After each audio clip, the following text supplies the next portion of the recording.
Praise the Lord, church. I want to thank God, first of all, for allowing us to be here another day that we can bring word, bring the message to His people and to everybody that's watching this video. I want to welcome everyone. I want to encourage you to worship the Lord as you hear the message of the Lord. I want to introduce the pastor. He's going to be bringing the word of the Lord today. Our pastor with us. Thank you, Brother Ruben. God bless you. I want to greet all of you in the name of Jesus, and especially the church. God bless you, church. I want to let you know that we are praying for you, for each and every one of you. We're bringing you before the Lord.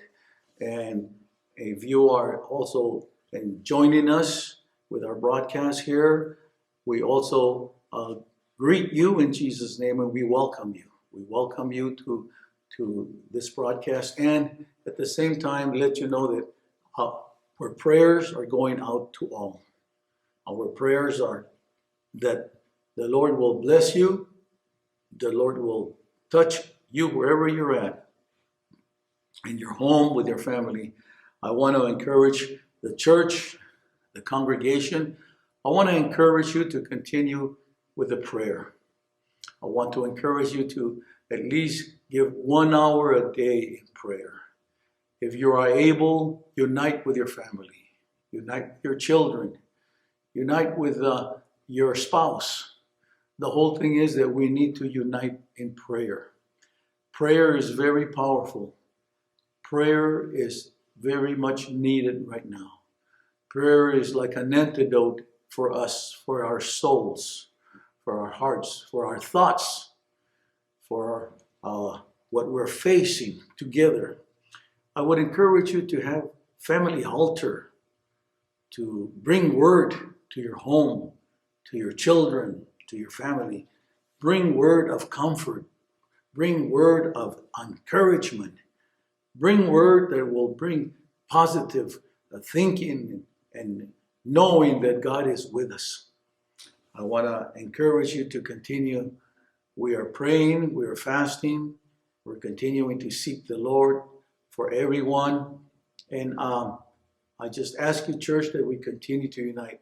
If you're joining us, we want to welcome you and your family to continue to be hearing the teachings and the preachings that we are doing. We have preachings on Thursdays, Spanish and English, and on Sundays, of course, Spanish and English preachings.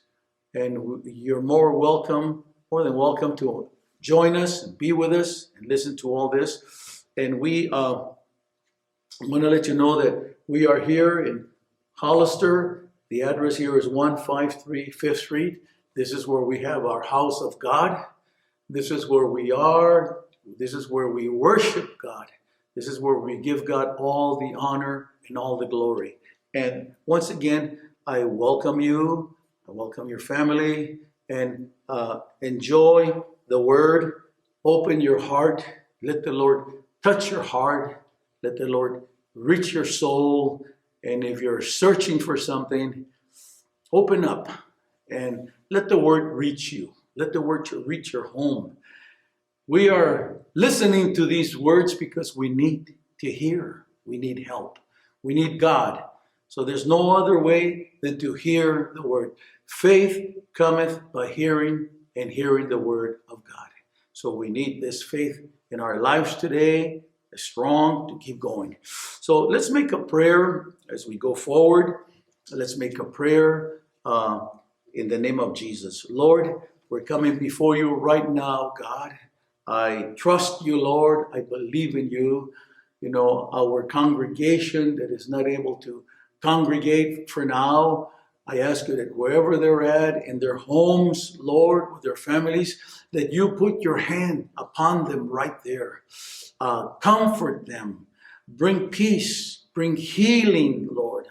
I ask you if there's people out there in the audience that is hearing us and they find themselves struggling with their physical bodies, suffering here and there. I ask you that, Lord Jesus, I call upon your name, that you put your hand upon them right there, that you bring to them this healing, that you bring to them this relief, that you bring to them this comfort, God.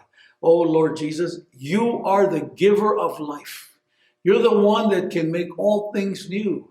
You're the one that can change the environments, Lord. You're the one that can bring light to our days and moments where we find ourselves, that you are God and there's nothing impossible for you. I trust you. I believe your word. I believe your Holy Ghost, Lord. I believe in the blood that you shed for us, and I want to give you all the honor and the glory. I am asking you, Lord, that you continue to bless all those that find themselves battling in their homes, in their lives, with this crisis. I ask you that you continue to put your hand upon the ones that find themselves infected with all this crisis that's going on. I ask you that you continue to bless the leaders and the governments and our communities, Lord. And I ask you that we quickly recover and find some kind of antidote, whatever it is that we need. Give the doctors the formulas that are needed for this time to combat these challenges. Our nurses, it is time to put your hand upon the whole earth, Lord. It is time to heal. It is time to make all things new. It is time to give us hope, Lord. And let your name be praised. And let your name be uplifted. And let your name be glorified, God. And I thank you, Jesus. I thank you for this blessed hope that you give us, God. In Jesus' name, I thank you. Church, I will be bringing word to you now. And I will be going today to the book of Revelation. I will be going to chapter 3. And I will be going to verse 20. Just one verse today. Revelation chapter 3, verse 20. And it reads like this. It says, "Behold, I stand at the door and knock. If any man hear my voice and open the door, I will come into him and will sup with him and he with me." This is the word of the Lord. Let me read it one more time. "Behold, I stand at the door and knock. If any man hear my voice and open the door, I will come into him and will sup with him and he with me." This is God talking. This is the Lord bringing word to us. God always has a way of bringing especially what we need to hear.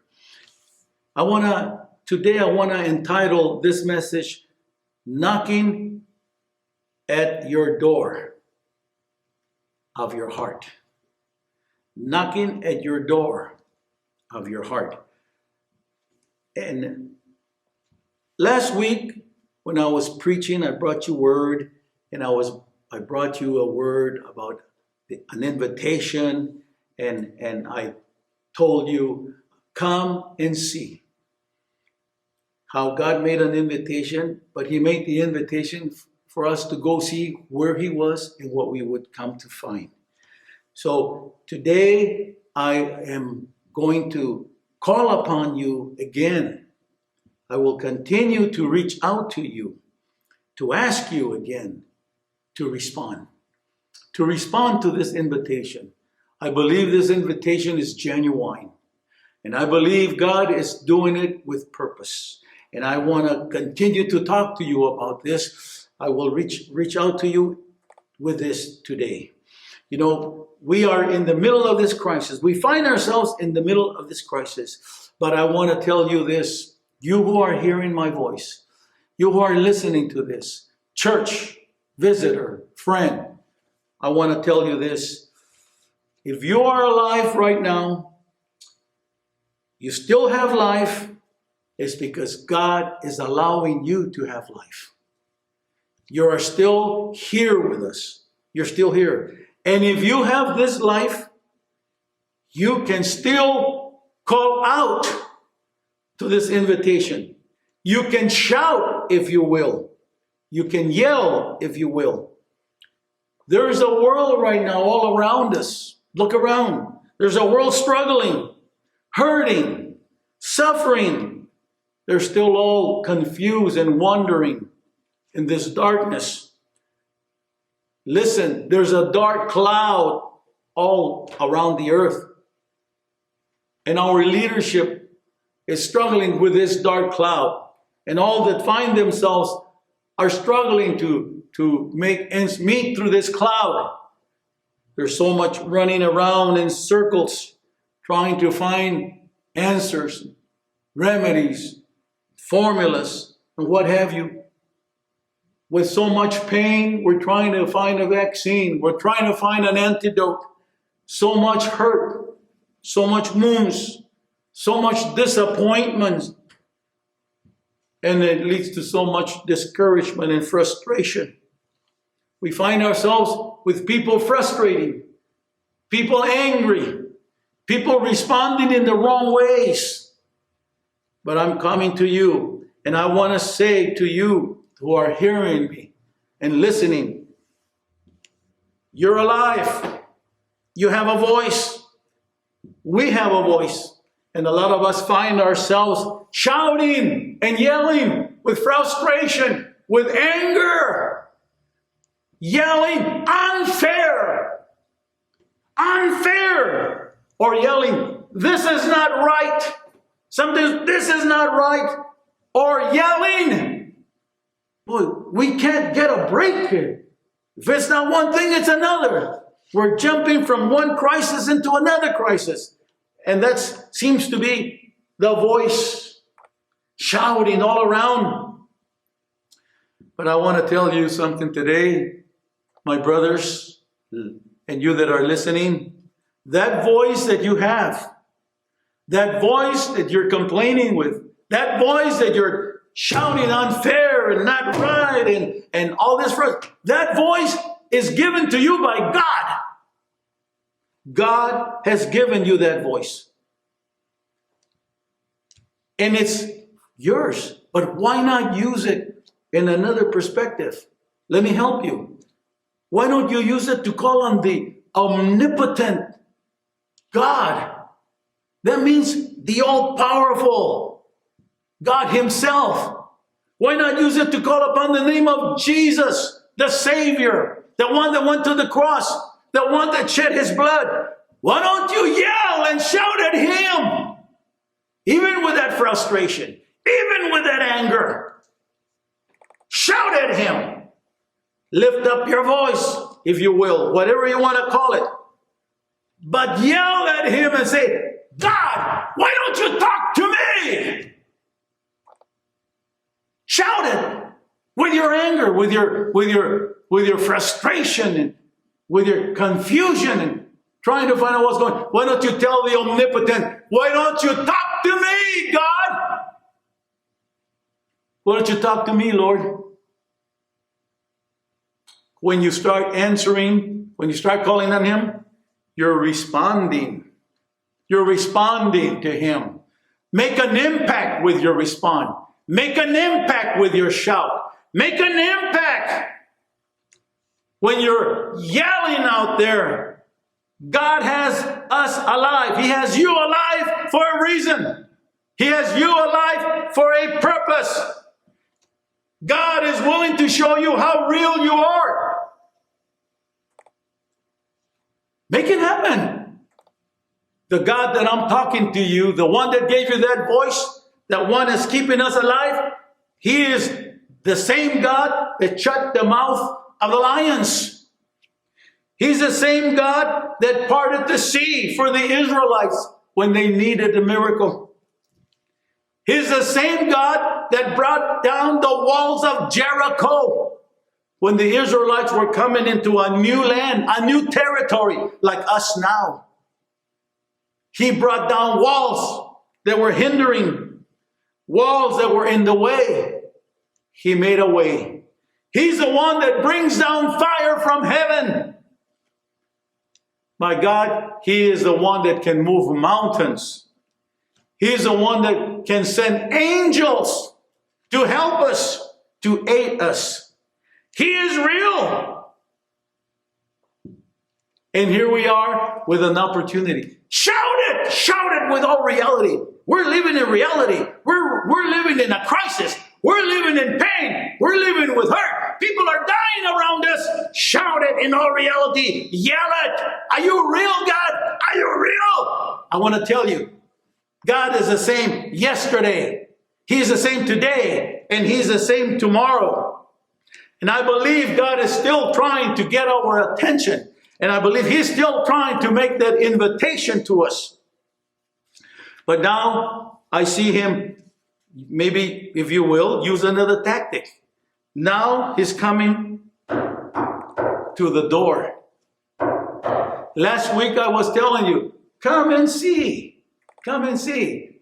Well, now He's gotten a little further now. Open the door, He says. Open the door to your heart. What's happening? What's happening, my brother? What's happening out there, visitor? God is knocking at the door, trying to make contact, trying to get together with you. Listen to me. This is not the time to neglect the knocking on the door.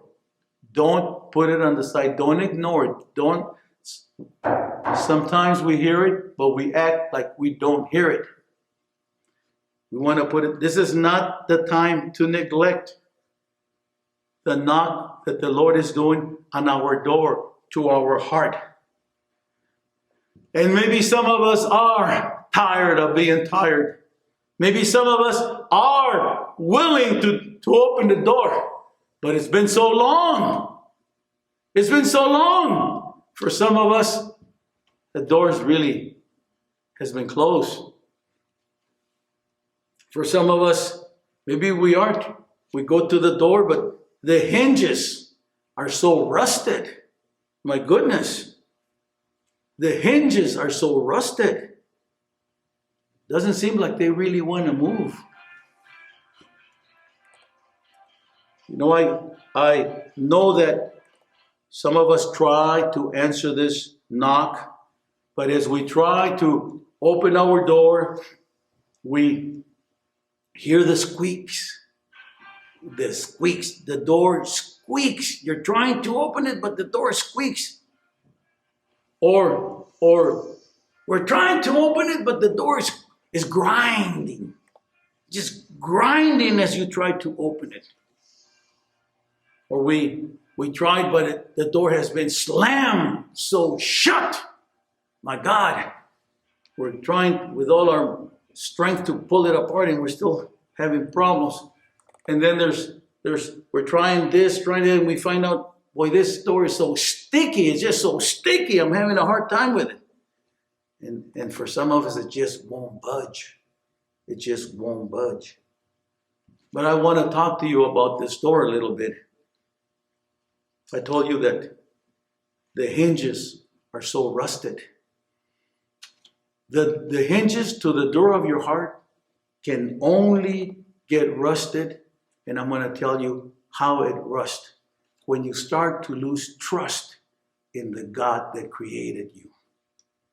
When you don't want to believe, when you don't want to follow, the hinges on those doors will become rust. And when they become rust because you don't trust anymore, and then you're trying and you feel it's the squeaks, you hear the squeaks. You know what those squeaks are all about? Those squeaks were formed by doubts. By doubts. Is it or isn't it? Should I or shouldn't I? Should I believe? Should I follow? Should I accept the Lord? I'm thinking about the invitation. Should I? Doubts. And if it's grinding, do you know why it grinds? Because grinds is a type and figure of hindrances. With so much, before the crisis came, I don't know what we were doing, but I'm sure that there was a lot of entertainment in our lives and a lot of hindrances in our walk. So that is what now is grinding as we're trying to open the door. When the door was slammed shut, you want me to tell you what slammed the door shut so hard? Fear. Fear. Sometimes we'll say, I don't want anything anymore. I don't want nothing to do with it. I don't want anything. So we slam it so hard. It's called fear. And if it's a problem of being sticky. You know what makes it so sticky? Insecurity. Insecurity. And if we go to where it's just not budging anymore, it's because of unbelief. This is all our own doing. This is our heart. This is our door to our heart. And this is us. And I'm trying to tell you, it's not going to be easy to open the door when there is pride holding it, unforgiveness holding it. Aside from the hurts, aside from the pains, aside from the fears, all this is holding us back from responding to the call of the divine Almighty Himself. Listen to what I'm saying. God is not beating the door down. Very patiently. He's not hasty. He waits. And He knocks again and again. And right now, you hear the knock because right now He has you in a time of grace. It's just a period of grace. And he's given it to us. But it won't be there all the time. It'll only last so long, and then it's going to be removed. What can I tell you? Yes, we've all tasted fears. We've all tasted hurts. We've all tasted pains. More the reason why we need to let Him in. Then more the reason. Don't wait too long to respond. Make it happen. Make it happen today. Become an instrument of God. Get to know God. Who's knocking? The omnipotent. Omnipotent means almighty. The Almighty. The one that made the invitation. Now He's coming to the door. And He says, let me in. Open the door. What's going to happen? If you open the door, He says, I will come in and I will bring light. I will bring a light. I will bring whatever your heart needs. I will bring. He says, I stand at the door and knock. If any man hear my voice, and we're hearing it, open the door. I will come into him and will sup with him and him with me. Oh my goodness. What's He going to bring for dinner? What's He going to bring? I'll tell you. He brings nice, delicious plates. My goodness. He knows how to bring gentleness. He knows how to bring peace. Not like the world. Brings peace. He brings rest. He brings healing. He brings relief. He brings comfort. God will bring His best into your life. Because that's all He knows how to give. Is His best. He will partake with you what He has offered the world. Life in abundance. He will partake His love. He will partake His promises. He will make a feast with you. My brother, my friend, this is no time to deafen your ear to the word of the Lord. This is not the time to make your ear deaf to what God is trying to do. More than ever. More than ever. He's calling. With Samuel, when he was a child, he called. Samuel didn't understand the call. So he went and told the prophet Eli, did you call me? He said, no, go back to bed. Comes back again. The Lord called him. He comes to Eli. Eli says, I didn't call you. Go back to bed. The third time he comes, Eli realized that it was the Lord. He says, you don't want me home? You don't want me home? Tell this when he calls you again, say, my Lord, speak, for your servant hears. That's the way we need to understand. Open the door and we shall have life. Open the door and you will have the omnipotent dwelling in that heart, in that home, with that family. Church, friend, these words are real. God is real. Open the door. God is knocking. Now to make the invitation more personal. These are going to be my words. God bless you, church. God bless you, friends. Those that you are listening, my brother Reuben with you. Praise the Lord, church. That was an awesome preaching. It was coming to my mind when the Lord was knocking at my heart. One day the Lord started knocking at my heart, and I didn't want to listen to his voice. I didn't want to pay attention to his voice. I was too busy with my own life.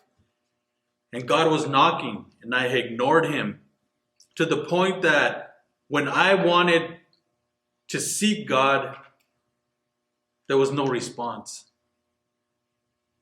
But one day he had mercy. One day I cried out to him, and he heard my cry. And I want to encourage you to listen the first time, the second time that he knocks. Respond to the Lord, and you will see great changes in your life, in your heart, in your family, in your work. Everything that you do, you will see the difference for good. I want to encourage you to don't wait. Don't ignore the knock of the Lord. If he's knocking, answer him. We leave you with this. May the Lord bless you. May the Lord protect you, your family, everyone. Continue to pray for this city, for this nation, this state.